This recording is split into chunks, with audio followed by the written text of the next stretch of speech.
열왕기상 10장 23절에서 27절까지 말씀, 제가 가진 성경 구약 성경 531쪽의 말씀 제가 봉독해 올립니다.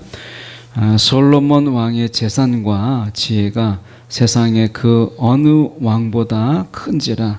온 세상 사람들이 다 하나님께서 솔로몬의 마음에 주신 지혜를 들으며 그의 얼굴을 보기 원하여 그들이 각기 예물을 가지고 왔으니 곧 은 그릇과 금 그릇과 의복과 갑옷과 향품과 말과 노새라. 해마다 그리하였더라.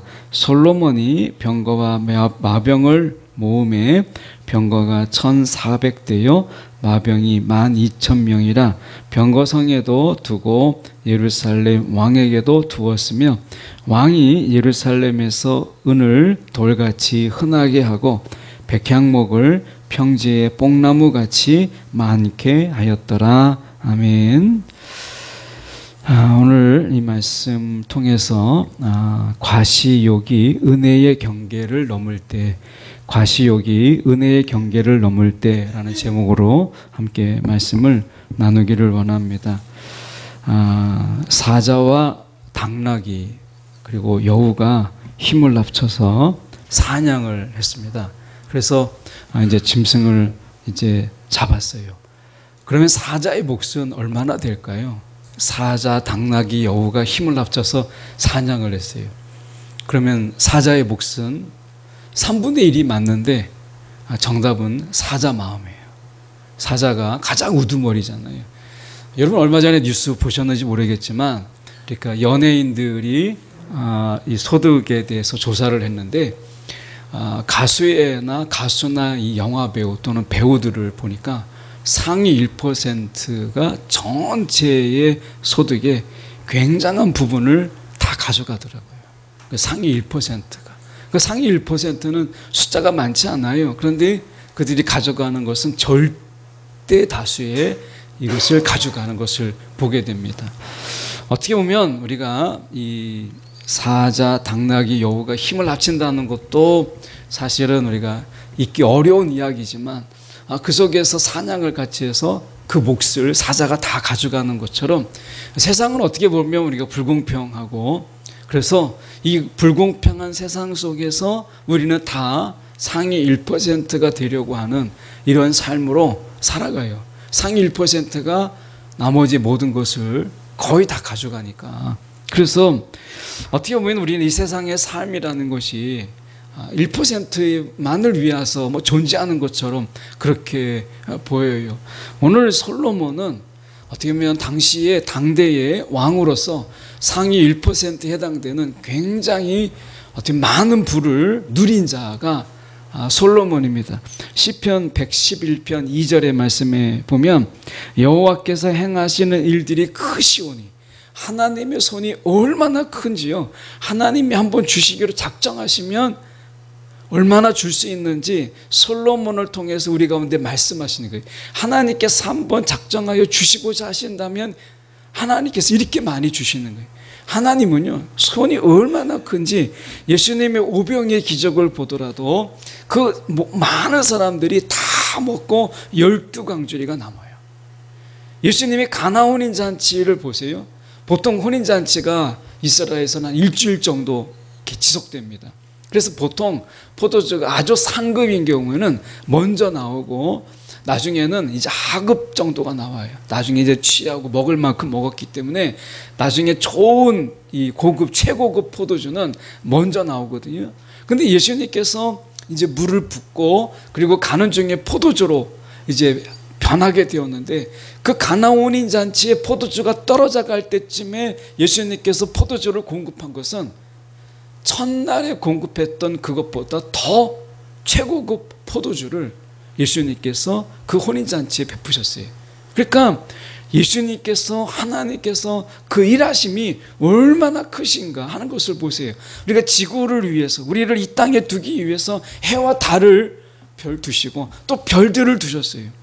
이 하나님의 이 스케일이라는 것이 얼마나 큰가라는 것을 우리 가운데 보여주세요. 하나님이 한번 이렇게 주시겠다고 하시는 것은 얼마나 큰지 솔로몬을 통해서 오늘 우리가 그에게 얼마나 많은 것을 베푸셨는가라고 하는 것을 저희가 보려고 합니다. 말씀에 잠깐 보시면 23절에 이렇게 말씀합니다. 본문의 말씀에 솔로몬 왕의 재산과 지혜가 세상에 그 어느 왕보다 큰지라. 당대에 많은 왕들이 있었지만 솔로몬은 당대에 상위 1%의 왕이었어요. 그의 재산과 지혜가 얼마나 컸는가를 보여주고 있는 거예요. 근데 문제는 무엇이냐면 이 열왕기상에 여러분 열왕기상을 읽어보면 딱 8장까지는 솔로몬에 대해서 굉장히 긍정적으로 그리고 솔로몬의 위대한 점들을 잘 기록하고 있어요. 근데 딱 9장을 넘어가잖아요. 그러면 솔로몬의 약점과 그리고 솔로몬의 부정적인 그리고 솔로몬이 잘못했던 부분들을 서술하기 시작해요.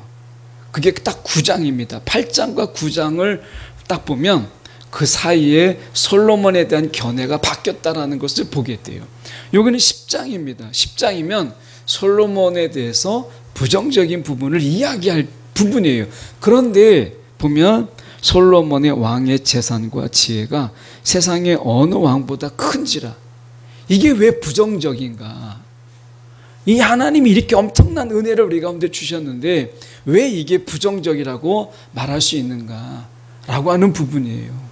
여기에 저희가 한번 말씀을 보려고 하는데 말씀의 배경 속에서 우리가 기억해야 될 것이 신명기 말씀입니다. 신명기는 모세의 설교예요. 근데 모세의 설교인데 이스라엘 백성들이 이제 광야에서 가나안 땅에 들어갈 때 가나안 땅에서 있을 수 있는 일들에 대해서 경고하는 것이 신명기서입니다. 너희 이렇게 살아라 만약에 그렇지 않다면 이라고 하는 이 경고를 신명기서에 담고 있어요. 특히 놀라운 것은 이 신명기에서는 이 왕정시대 지금 가나안 땅에 들어가지도 않았는데 모세는 신명기서를 통해서 왕정시대에 있을 그런 왕들의 잘못들 그런 왕들의 잘못들에 대해서 미리 경고하고 있는 구절이 나와요. 그게 신명기 17장 16절과 17절의 말씀이에요. 제가 한번 봉독해 봅니다. 그는 병마를 많이 두지 말 것이요 병마를 많이 얻으려고 그 백성을 애굽으로 돌아가게 하지 말 것이니 이는 여호와께서 너희에게 이르시기를 너희가 이후에는 그 길로 다시 돌아가지 말 것이라 하셨음이며 그에게 아내를 많이 두어 그의 마음이 미혹되게 하지 말 것이며 자기를 위하여 은금을 많이 쌓지 말 것이니라. 이게 왕정시대의 그 왕에 대한 경고인데 이 경고의 말씀들이 다 솔로몬에게 걸려요. 다시 말하면 솔로몬은 하나님이 주신 복으로 엄청난 복을 누렸음에도 불구하고 하나님이 스케일이 얼마나 크다는 거예요. 하나님이 크게 베푸셨지만 솔로몬의 탐욕이 하나님의 주신 것보다 더 컸다라고 하는 거예요. 여러분 하나님이 주시는 것보다 우리의 욕심이 더 크잖아요. 그러면 거기에서 문제가 생기는 거예요. 하나님이 주시는 것으로 우리가 살 때 하나님이 주시는 것으로 감사하는 게 필요한데 솔로몬은 하나님이 주신 것보다 그의 욕심이 더 컸어요. 신명기 어쩌면 경고는 이 시대를 향한 경고는 우리 시대의 경고죠. 이 시대가 어떤 시대예요? 여러분 수요보다 공급이 넘쳐나는 시대에 우리가 살고 있어요. 수요보다 공급이 넘쳐나요. 그래서 물건이 별로 아깝지가 않아요. 웬만한 거는 그냥 다 버리고 이렇게 하잖아요. 왜냐하면 공급이 넘쳐나니까. 그런 가운데 이 시대에 살고 있는 우리에게도 여전히 욕심은 있고요. 탐욕은 있어요. 어쩌면 이 시대에 하나님께서 우리 가운데 말씀하시는 것은 절제와 또한 그 탐욕을 내려놓는 어쩌면 그 탐욕의 자리에 우리가 감사함으로 살아가는 이 마음을 하나님께서 우리 가운데 이 시대에 요구하고 있다는 거예요. 그래서 어떻게 보면 욕심은 많지만 감사를 잃어버린 이 시대 내가 탐함은 많지만 하나님을 향한 찬양은 없는 이 시대를 하나님이 지금 경고하고 계신다라고 하는 거예요. 저와 여러분의 삶 속에서 이 예배를 통해서 우리가 감사를 회복하고 하나님 앞에 찬양을 회복해야 되는 것이, 감사가 없는 자리는요, 탐욕이 특실거려요. 솔로몬이 하나님께서 그 당대의 어느 왕보다도 크게 하나님이 베푸셨지만, 하나님이 베푸신 것보다 그의 탐욕이 더 크니까 그가 어떻게 됐어요?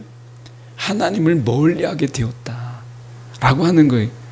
여러분, 하나님이 가장 마음이 아픈 게 무엇이냐면, 우리 가운데 하나님이 주신 선물로, 하나님이 주신 은혜 때문에 하나님을 멀어지게 하는 것, 하나님이 주신 것 때문에 하나님을 멀리하는 것, 이게 하나님이 정말 마음이 아픈 거예요.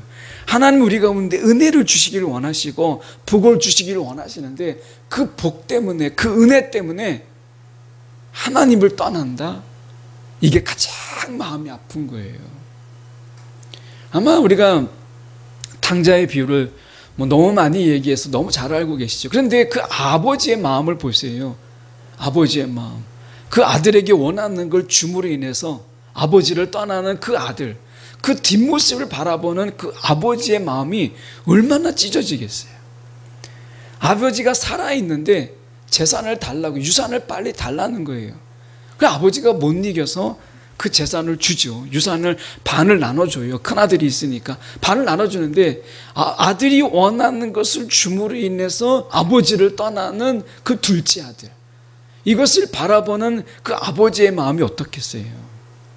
오늘 이 시대에 아버지의 마음이 어떠할까? 오늘 솔로몬을 통해서 우리는 보기를 원하는 거예요. 말씀에 보면 이렇게 말씀합니다. 지금 24절에 온 세상 사람들이 다 하나님께서 솔로몬의 마음에 주신 지혜, 이 하나님께서 솔로몬의 마음에 주셨다, 이렇게 돼 있잖아요. 그러니까 하나님께서 솔로몬에게 주신 거예요. 지혜도 그렇고 하나님이 그 재산도 그런 거죠. 그런데 솔로몬이 주신 자를 잊어버리기 시작해요. 주신 자를 망각하기 시작해요. 이게 어쩌면 우리 시대에 한 번 정도 우리가 생각해 봐야 돼요. 주신 자를 기억하지 못하는.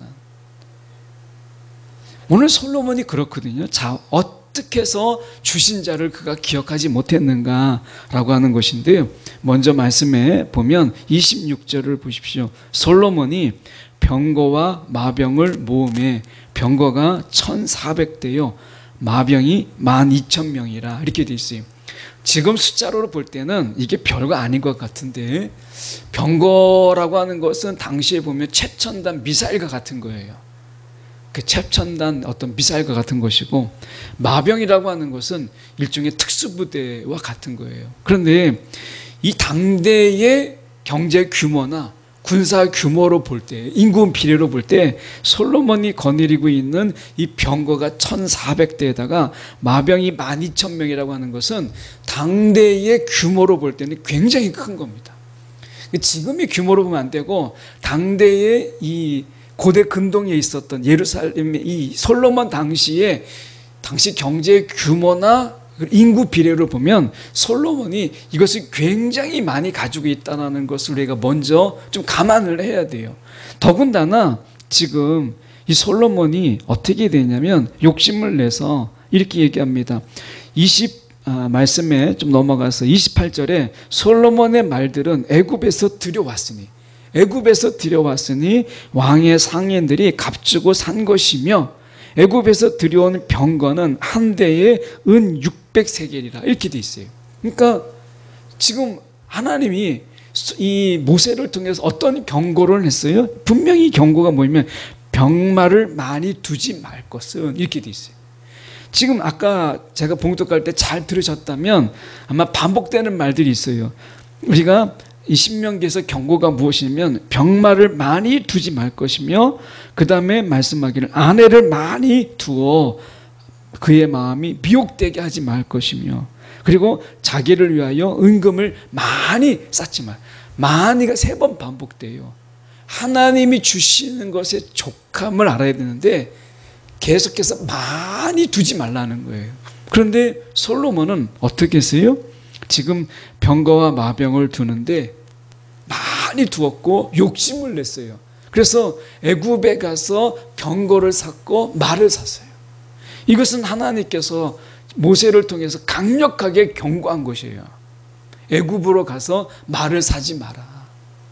이 신명기에서 분명히 말씀하고 있잖아요. 지금 보면 애굽으로 돌아가게 하지 말 것이니 병마를 많이 얻으려고 그 백성을 애굽으로 보내지 마라. 이렇게 경고했잖아요. 이 경고를 솔로몬이 잊었다는 거예요. 이것은 잊어서는 안 되는 경고거든요. 하나님의 말씀을 이제 듣지 않았다라는 이야기. 그러면 하나님께서는 왜 병거와 이런 마병들을 많이 두지 말라고 하느냐? 이유는 간단해요. 이렇게 보면 신명기 20장 1절에 이렇게 말씀해요. 내가 나가서 적군과 싸우려고 할 때에 말과 병거와 백성이 너보다 많음을 볼지라도, 그 많음을 볼지라도 그들을 두려워하지 말라. 애굽 땅에서 너를 인도해 내신 내 하나님 여호와께서 너와 함께 하시니라. 전쟁은 하나님이 하시는 거예요. 우리 찬양이 있잖아요. 전쟁은 하나님께 속한 것이에요. 하나님께 속한 것이. 하나님을 우리가 이야기할 때 만군의 여호와라고 얘기하잖아요. 그 숫자를 가지고 싸우는 게 아니고 하나님이 함께 하실 때 승리하는 거예요. 근데 지금 솔로몬이 어떻게 했어요? 병마와 병거에 이 많은 돈을 들여요. 공을 들여요. 이것은 그만큼 하나님께 우리가 온전히 의지하지 않았다라는 거예요. 사람의 등은요, 하나님께서 하나를 주셨어요. 여러분, 저나 여러분이나 등은 하나예요. 이 말은 등을 기댈 때는 하나라는 거예요. 둘이 아니라는 거예요. 내가 하나님께 내 등을 기대면 다른 데 등을 기댈 수가 없어요. 그런데 내 등을, 군사력에 등을 기대면 하나님께 기댈 수가 없어요. 우리의 등은 하나예요. 둘이 아니라는 거예요. 그래서 시편의 말씀에 이렇게 말씀해요. 시편 20편 7절의 말씀에 보면 어떤 사람은 병거, 어떤 사람은 말을 의지하나 우리는 여호와 우리 하나님의 이름을 자랑할지라. 그러니까 병력, 병거, 이런 어떤 군사력을 의지하지 말라는 거예요. 하나님을 의지하라 라고 하는 것인데 솔로몬이 이것에 대해서 욕심을 냈다라고 하는 거예요. 그러니까 그 욕심도 있지만 그 과시하고자 하는, 내가 이렇게 많은 군사를 거느리고 있다라고 하는 것, 이 과시를 통해서 무엇을 보여주는 거예요? 자기를 자랑하는 거죠. 그러면서 주신 자를 잊어버렸다는 거예요. 우리가 추석 연휴를 보내고 있는데 여러분, 이 추석 연휴 때 하나님이 우리 가운데 베푸신 것을 세는 시간이에요. 하나님께서 내게 베풀어 주신 그 은혜를 헤아려 버리는 시간이고 축복을 우리가 계수하는 시간들이 이 추석인 거예요. 어떻게 보면 솔로몬은 지금 하나님이 주신 것에 그 하나님의 은혜를 헤아리는 그런 마음이 있었다면 얼마나 좋았을까 하는 거예요. 또 하나 솔로몬이 잘못한 게 하나 있는데 그것이 무엇이냐면 27절입니다. 왕이 예루살렘에서 은을 돌같이 흔하게 하고, 이렇게 돼 있어요. 은을 우리가 돌같이 흔하게 했다라고 하는 것은 그가 얼마나 많은 금은 보화를 그가 가지고 있었는가라고 하는 것이에요. 25절을 보세요. 그들이 각기 예물을 가지고 왔으니 은 그릇과 금 그릇과 의복과 갑옷과 향품과 말과 노새라, 이렇게 됐어요. 여기서 예물이라는 말은 NIV 성경에서는 이것을 조공이라고 번역을 했어요. 조공. 그러니까 솔로몬의 나라가 워낙 강하니까 주변 나라들이 조공으로, 굉장히 조공성이 굉장히 강한 이런 예물들을 가지고 온 거예요. 그런 솔로몬인데도 불구하고 하나님이 그렇게 솔로몬을, 다윗을 통해서 강하게 그 나라를 이렇게 세우셨지만 솔로몬이 어떻게 했느냐? 거기에 만족하지 않았어요. 어떻게 했느냐? 보면 이렇게 성경에 이렇게 솔로몬이 이야기합니다. 솔로몬을 그의 삶 속에서 보면 이렇게 돼 있어요. 11절에 11장 1절에 보면 솔로몬 왕이 바로의 딸 외에 이방의 많은 여인을 사랑하였으니 이렇게 되어 있어요. 이것은 뭐냐면 정략적인 결혼이에요. 당시에 이 외교 정략적 조약이나 이 체결을 할 때는 그 딸을, 그 왕의 딸을 솔로몬의 아내로, 후궁으로 보내죠. 이게 이 당시에 고대 근동의 이 문화예요. 그래서 그 체결하는 그 약한 나라의 딸을 이 솔로몬에게 보내는 거죠. 그리고 체결을 하는 거예요. 그게 모압도 있었고 암몬도 있었고 에돔도 있었고 시돈과 헷 여인이라 이렇게 되어 있습니다. 그러니까 이런 나라들이 조약을 맺을 때 자기의 딸들을 보내는 거예요. 어떻게 보면 인질이기도 하고요. 어떻게 보면 그 딸이 있기 때문에 자기 딸이 있는데 어떻게 공격을 할 수 있겠어요. 내가 다시 당신의 나라를 공격하지 않겠다라고 하는 것으로 딸을 보내는 거거든요. 그런데 딸이 오면 무엇이 따라와요? 종교가 따라오죠. 우상이 따라오는 거예요. 그래서 11장 1절에서 10절까지 말씀 속에서 반복되는 말이 4번 나오는 게 있어요. 그게 뭐냐? 솔로몬이 마음을 돌려 이방 여인을 아내로 둠으로 인해서 마음을 돌려 다른 신들을, 이게 4번이나 나옵니다. 마음을 돌려, 이방 여인 때문에 마음을 돌렸다라는 게 11장 1절에서 10절까지 4번이나 나와요. 다시 말하면 솔로몬이 그 여인들로 인해서 그 마음이 이제 하나님을 떠나서 우상들로 향했다라는 거예요. 하나님이 이 솔로몬이 왕을 했을 때 그 강하게 하셨잖아요. 조공을 바칠 만큼 강하게 하셨으면 자신의 지혜로 다른 나라들과 조약을 맺거나 이렇게 뭔가 체결을 할 필요가 없거든요. 하나님이 이미 강하게 하셨는데, 그런데 솔로몬이 자신의 지혜를 믿기 시작했어요. 자신의 지혜를 과신하기 시작했어요. 그래서 더 많은 체결과 조약을 통해서 이방 여인들을 아내로 맞이하고, 이방 여인이 예루살렘에 오면서 자신들의 나라의 신들을 예루살렘에 세우기 시작했어요. 신상들을. 자, 이게 2번째 어떻게 보면 솔로몬의 욕심이었어요. 3번째 문제가 더 큽니다. 그것은 뭐냐면 우리가 지금 읽었던 아까 27절의 말씀처럼 우리가 은을 돌같이 흔하게 하고 라는 속에서 그가 얼마나 많은 재물을 우리가 탐했는가라고 하는 것을 우리가 보여줘요. 그래서 이 솔로몬이 무역상선을 만듭니다. 그리고 무역상선을 통해서 끊임없이 이 무역 거래를 통해서 많은 이득을 챙겨요.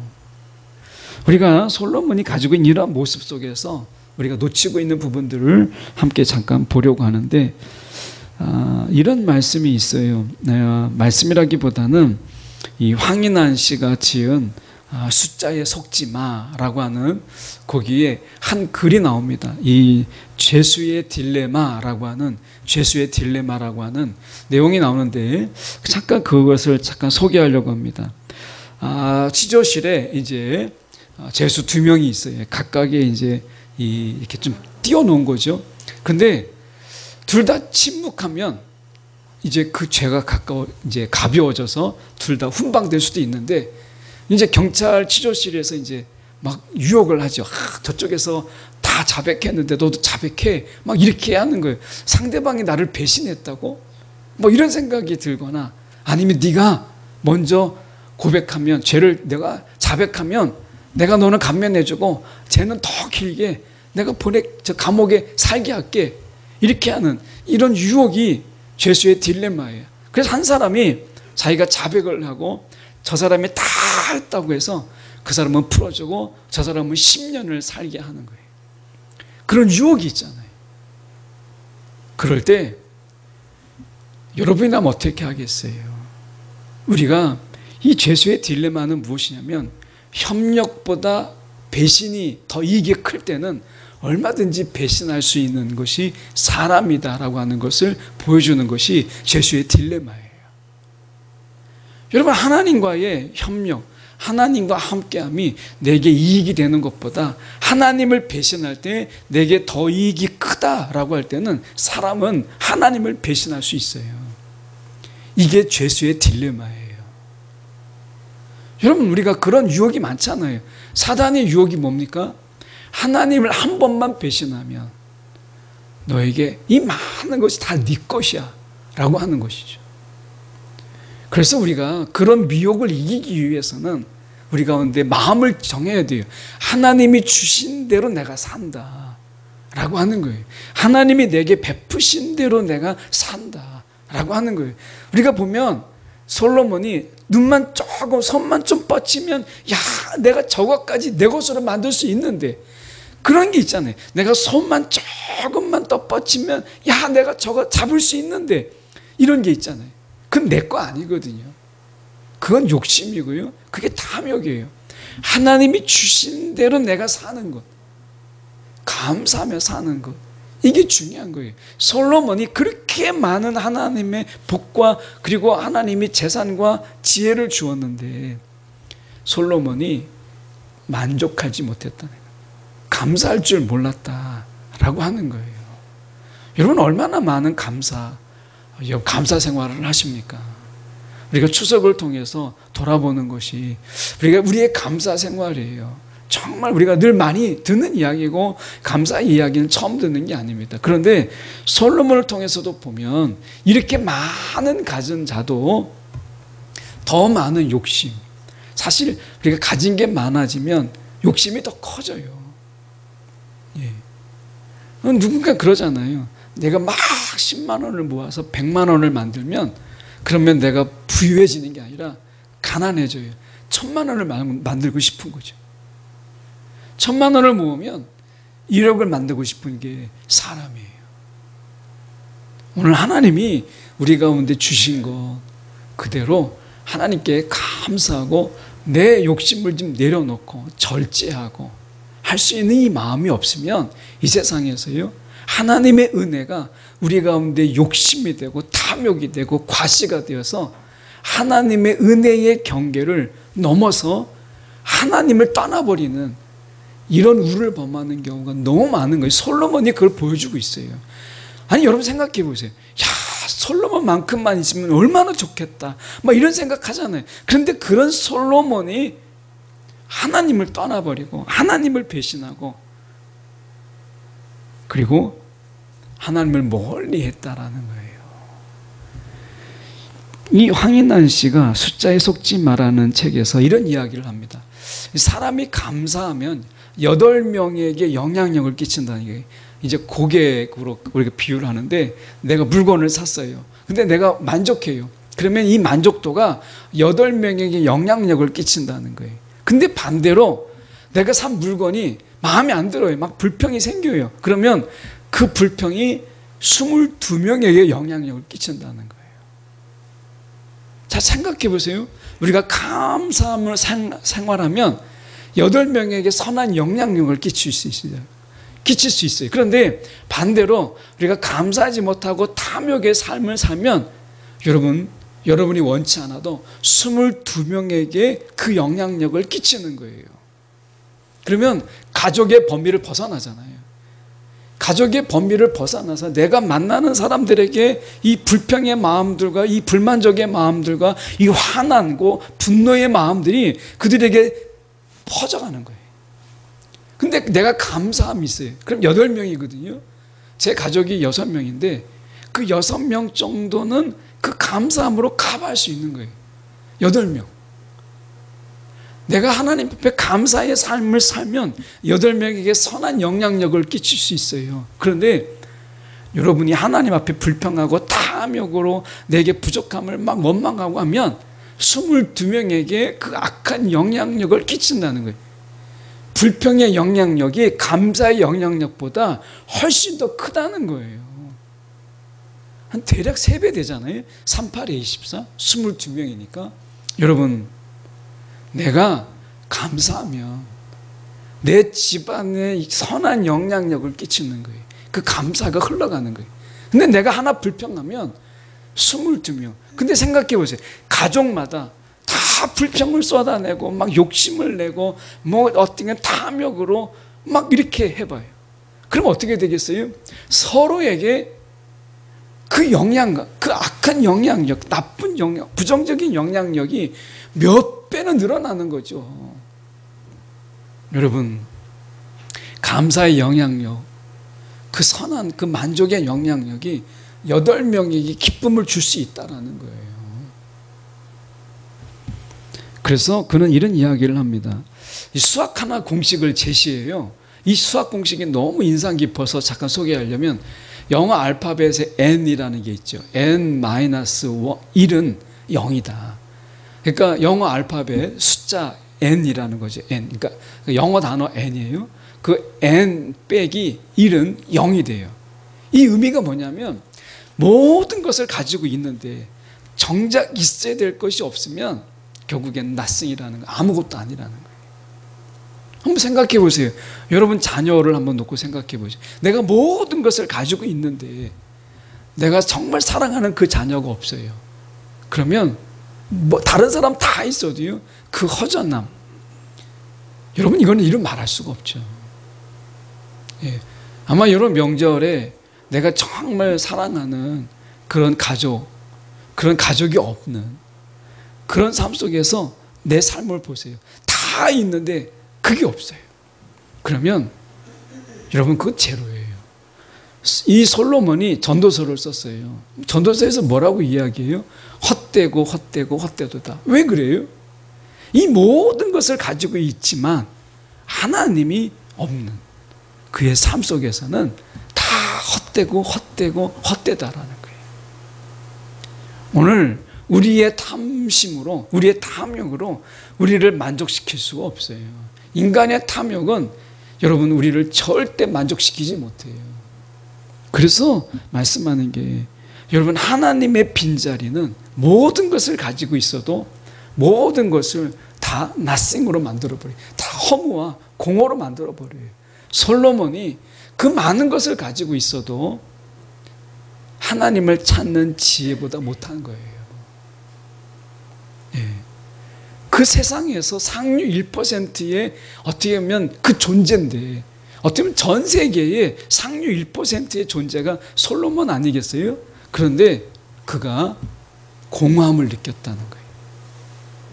그 많은 것을 가지고 있음에도 불구하고 그의 욕심이 감사를 앞지를 때 그의 과시욕이 은혜의 경계를 넘게 되니까 그의 인생이 nothing, 아무것도 아니었다. 그냥 공허하고 허무한 뿐이었다라고 하는 거예요. 오늘 우리에게 정말 필요한 게 뭐냐라고 하는 것을 솔로몬은 이야기하고 있어요. 여러분 하나님이 주신 대로 사는 마음이 필요해요. 하나님이 주신 대로 내게 이만큼 주시면 내가 거기에 감사하는 게 필요한 거예요.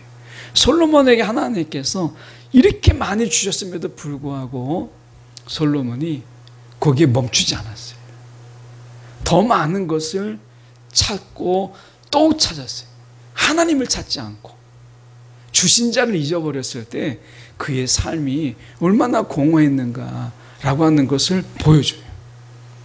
여러분 이 추석 연휴 때 우리가 한 번 정도 생각해 보면 좋겠어요. 하나님이 우리 가운데 베푸신 것, 여러분 얼마나 멈추어서 삶의 시간을 멈추고 하나님이 내게 주신 복을 여러분 헤아려 보십니까? 이 헤아려 보는 시간들이 우리 가운데 필요한 거예요. 내게 받은, 하나님이 내게 주신 은혜, 하나님이 내게 주신 복을 헤아려 보는 시간들이 필요한 거예요. 통장 찍고 잔액 얼마 남아있나 막 이런 거 보지 말고 여러분 우리가 하나님 앞에서 내게 받은 은혜를 헤아려 보는, 그래서 정말 감사할 줄 아는 이 감사의 마음이 우리 가운데 있을 때 정말 그때가 여러분 그게 한가해요. 나의 감사로 인해서 8명이 다 기쁨으로 여러분 살 수 있다는 거예요. 기쁨으로 같이 마음을 거할 수 있는데 내가 불평이 있으면 여러분 우리 가족뿐만 아니라 모여있는 그 22명까지 다 불평의 마음을 가지게 되는 거예요. 오늘 여러분 하나님께 정말 감사함으로 인해서 가족이 다 기뻐하는 그런 삶, 이게 하나님께서 우리 가운데 주신 복이잖아요. 근데 솔로몬이 이렇게 하지 못했어요. 오늘 말씀 속에서 저는 하나만 더 보고 마치려고 하는 것이 바로 지금 23절의 말씀, 바로 그 말씀이에요. 솔로몬 왕의 재산과 지혜가 세상에 그 어느 왕보다 큰지라. 이렇게 많은 것을 주셨는데 그는 27절처럼 하나님의 은혜를 이렇게 여겼어요. 27절에 보면 은을 돌같이 흔하게 했다. 하나님의 은혜를 돌처럼 여겼다. 이렇게 보이지 않으세요? 백향목이라고 하는 것은 당시에 굉장히 소중한, 굉장히 값나가는 나무거든요. 그런데 백향목을 평지에 뽕나무같이 많게 여겼더라. 혹시 저와 여러분의 마음속에 감사를, 은혜를 하나님께 주신 우리 가운데 그 긍휼의 마음을 우리가 돌처럼 흔하게 여기고 여러분 평지에 뽕나무처럼 많게 여기면서 우리가 그렇게 살아가고 있지는 않습니까? 다시 한번 그 주신 하나님의 마음을 우리가 좀 더 소중히 여기는 그런 시간들을 좀 가졌으면 좋겠어요. 이거는 내가 따로 시간을 구분해서 그 시간을 갖지 않으면 사실 감사가 어려워요. 그래서 우리가 이 연휴 때 정신없이 보내지 말고 우리가 그 시간을 좀 따로 떼서 하나님의 주신 은혜를 좀 헤아리고 개수하고 하는 그런 시간들을 좀 가지면 얼마나 좋을까. 하나님이 이 시간들을, 우리가 바쁜 시간들을 멈추고 이 쉬는 긴 시간을 주신 이유가 뭐겠어요? 하나님이 한 번 정도는 좀 멈추어서 너무 흔하게 여기는 은혜, 너무 하찮게 여기는 감사를 너희가 좀 헤아려 봐라. 너희가 지금 그 소중하게 여기고 있는지를 한번 돌아보라. 하나님께서 그래서 이 시간들을 주신 건 아니겠어요? 저와 여러분이 이 귀한 시간들, 삶의 잠깐 일상의 멈춤 속에서 오늘 내가 하나님의 은혜를 돌처럼 여기고 있지 않는지 우리가 그런 마음을 한번 추스려 보고 하나님의 은혜를 계수할 수 있는 그런 시간들을 통해서 마음의 감사를 좀 채우는 그런 시간들로 우리가 가졌으면 좋겠습니다. 기도하겠습니다.